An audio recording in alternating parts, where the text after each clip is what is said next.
भीमसेन राजा हैं तो राजा में ईश्वर का अंश होता है। युधिष्ठिर से कह दो हाथ जोड़कर प्रणाम करें। और धर्मावतार युधिष्ठिर अगर भीम को प्रणाम कर लेते, भीम जलकर राख हो जाते। उस समय धर्म था।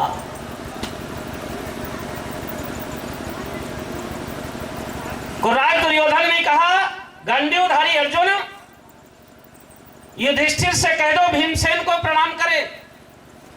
अब फिर अर्जुन देखने लगे कन्हैया की ओर। कन्हैया ने कहा, परेशान ना हो, मेरी बंसी खुशी है, कह दो हाथ जोड़ के कहें बंसीधर की जय हो। हम है ना वहां, क्यों परेशान हो।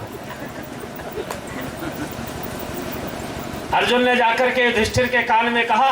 युधिष्ठिर ने तुरंत ऐसे हाथ जोड़े, बोले जय हो बंसीधर की।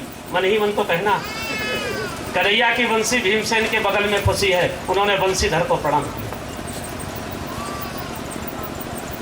अब कुर्राज दुर्योधन और भीमसेन का बड़ा भयंकर युद्ध हुआ। और बंधुओं, भीमसेन असहाय होकर भगवान की ओर देखने लगे, क्योंकि बजरंग दुर्योधन अब बस का नहीं रहा। कन्हैया ने धीरे से अपना पीतांबर उठाया और जंघा पर ताल मारी। इशारा पाकर के भीमसेन ने दोनों हाथों से पूरी ताकत से कुर्राज दुर्योधन की जंघाओं के मध्य में गदा का प्रहार कर दिया। अधर्म है कहता हुआ दुर्योधन वहीं पर धराशायी हो गया, गिर गया। दोनों जंघाएं टूट गईं। और जब कुर्राज दुर्योधन की दोनों जंघाएं टूट गईं, वो चिल्ला रहा है, अधर्म हुआ, अधर्म हुआ। पांचों पांडव दुर्योधन को मरणासन्न हालत में छोड़कर चल गए। जब पांचों पांडव वहां से चलने लगे, अचानक भगवान कृष्ण नारायण कुर्राज दुर्योधन के पास आए और भगवान नारायण ने मुस्कुराते हुए कहा, कुर्राज दुर्योधन, अब चल रहा हूं। दुर्योधन ने कहा, हे द्वारिकाधीश, तुझसे बड़ा अधर्मी मैंने आज तक धरती पर नहीं देखा। जब दृष्टि का लेंस डिस्टर्ब होता है ना, तो भगवान भी अधर्मी समझ में आता है। आज कुर्राज दुर्योधन देखिए, भगवान को कह रहा है अधर्मी। कुर्राज दुर्योधन कहता है, द्वारिकाधीश, मैंने तुमसे बड़ा अधर्मी आज तक नहीं देखा। भगवान खड़े हो गए कि लाओ प्रवचन सुन ले। तो दुर्योधन ने कहा, भीष्म पितामह को मारने के लिए शिखंडी को आगे खड़ा करके बाण वर्षा कराने वाले, क्या तुमने अधर्म नहीं किया? भगवान मौन। अश्वत्थामा मारा गया कहकर द्रोणाचार्य को निहत्थे हो जाने पर धृष्टद्युम्न से सिर कटवा लेने वाले कृष्ण, क्या तुमने अधर्म नहीं किया? अरे मेरे मित्र कर्ण का क्या अपराध था? वो निहत्था होकर के रथ का पहिया निकाल रहा था और आपने 5 बाण चला करके उसका सिर कटवा दिया। क्या तुमने अधर्म नहीं किया? ए सांदीपनि आश्रम के 64 विद्याओं के ज्ञाता कृष्ण, मैंने सुना है आप 64 विद्याओं में पारंगत हो, और 64 विद्याओं में 14वें नंबर की विद्या का नाम है गदा युद्ध। भागवत में 64 विद्याओं का वर्णन आया है। कौन कौन विद्या भगवान जानते हैं? 14वें नंबर की विद्या है गदा युद्ध। एक कृष्ण, आप गदा युद्ध में निपुण है ना? गदा युद्ध कभी जंघाओं पर नहीं मारा जाता, गदा का वार कमर के नीचे नहीं किया जाता।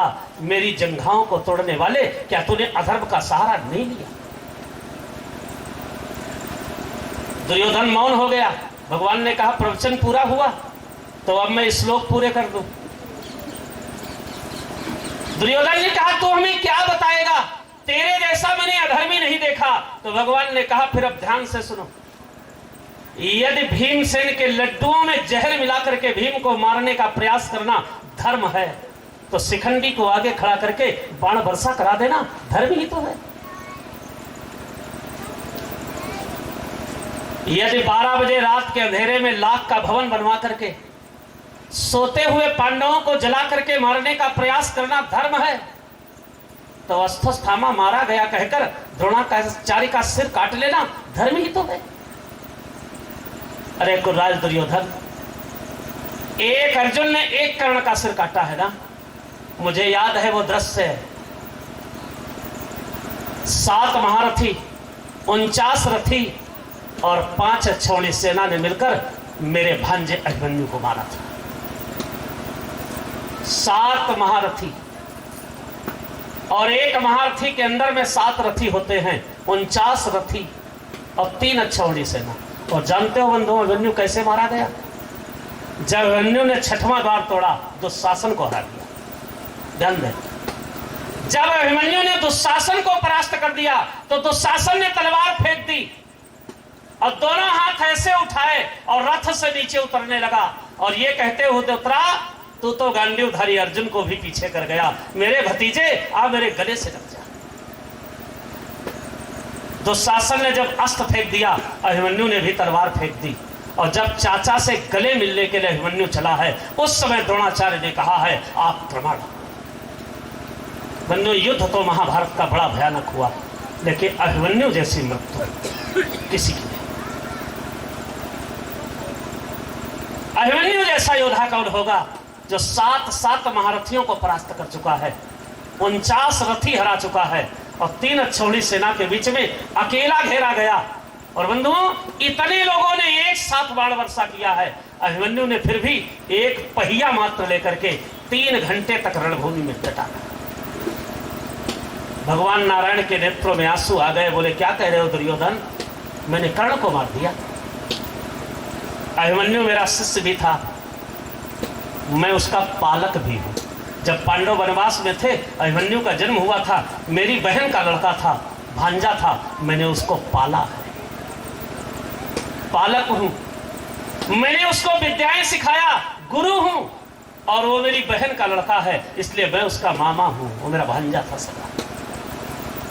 अगर 7 महारथी 49 रथी एक निहत्थे को घेर करके मारना धर्म कहलाता है, तो निहत्थे कर्ण का सिर काट लेना धर्म ही तो है।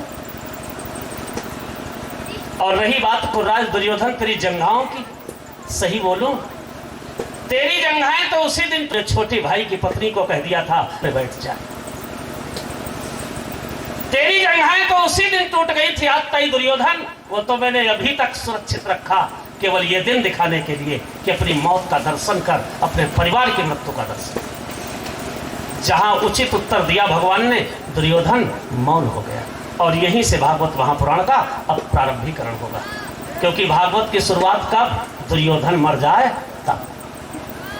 भागवत का एक एक शब्द चिंतन करने का विषय है, एक एक शब्द। व्यास जी ने भागवत की शुरुआत कब की, जब दुर्योधन मरेगा, वहीं से भागवत शुरू होगी। अब आप कह सकते हैं कि दुर्योधन तो जाने कब मर गया था, नहीं बंधुओं, आज भी घर घर दुर्योधन जिंदा।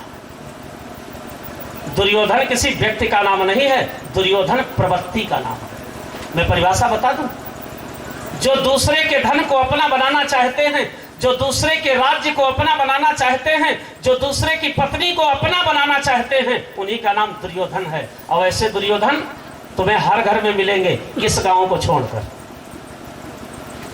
इस गांव को इसलिए नहीं कहूंगा क्योंकि अभी रहना है ना 8-9 दिन तक। अच्छा, जहां तक हमारी आवाज जा रही हो उतनी जगह छोड़ के दूसरी जगह की कथा कह रहा हूं। दुर्योधन किसी व्यक्ति का नाम नहीं होता, दुर्योधन प्रवृत्ति का नाम है। जो दूसरे के ऐश्वर्य को जबरदस्ती अपना बनाना चाहे, जो दूसरे के धन को जबरदस्ती अपना बनाना चाहे, जो दूसरे की स्त्री को जबरदस्ती अपना बनाना चाहे, उसी का नाम दुर्योधन। अगर ये 3 चीजें आपके जीवन में समाप्त हो जाए तो भागवत आपकी समझ में आएगी।